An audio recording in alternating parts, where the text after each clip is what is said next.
This is what I mean when I say that all my kids have the same behavior expectations. We just need different supports to get there. I have a master's in special education. I have 4 little boys. I leave the house every single day with them, and that's really what my account is all about. But sometimes when I have 5 seconds to think out children running around my feet or balls throwing by my head or flying by my head, I'm able to make a video like this. All my boys are at church, so that's what I'm doing right now. But this one's about to tune up. He's hungry. Really easy example. Using your manners. Saying please and thank you. That's really important in our house. That's an expectation that we have in our house. That means please, thank you, yes ma'am, no ma'am, or they can say no thank you or yes please, right? So they have different options too. But really, like, what to keep in mind is, like, we don't give them anything unless we are asking the right way. This goes really for any kind of behavior thing about rewarding the behavior that you want to see. But let's just use the example of saying please, using your manners. I have a 2-year-old currently, and my oldest is 7.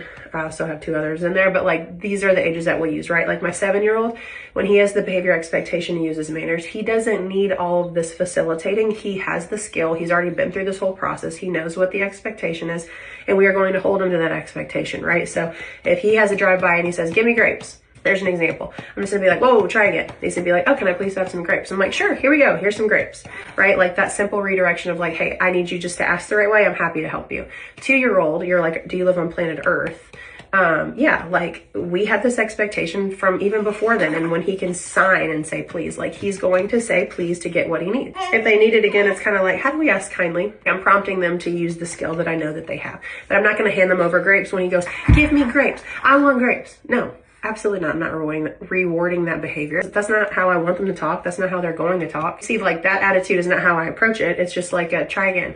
Now, if they don't have the skill yet, okay, now here's where I'm going to back up all the way until this baby starts sitting up and we start working on this, okay? Grapes are a bad example with a baby, but let's just say just a bottle, okay, right? Or food in general. Just say they're hungry, they're sitting up, they're crying, they're banging.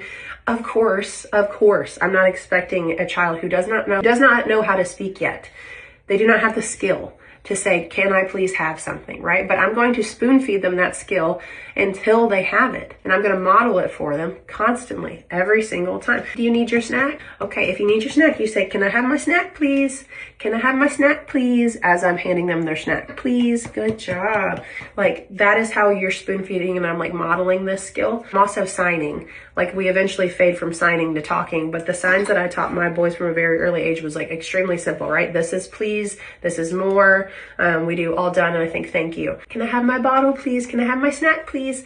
And even from a very early, like toddling around, cannot talk stage, I still expect them to ask in that way. Now, does this mean I'm going to be like, I'm not handing it to you until you say please, until you do this?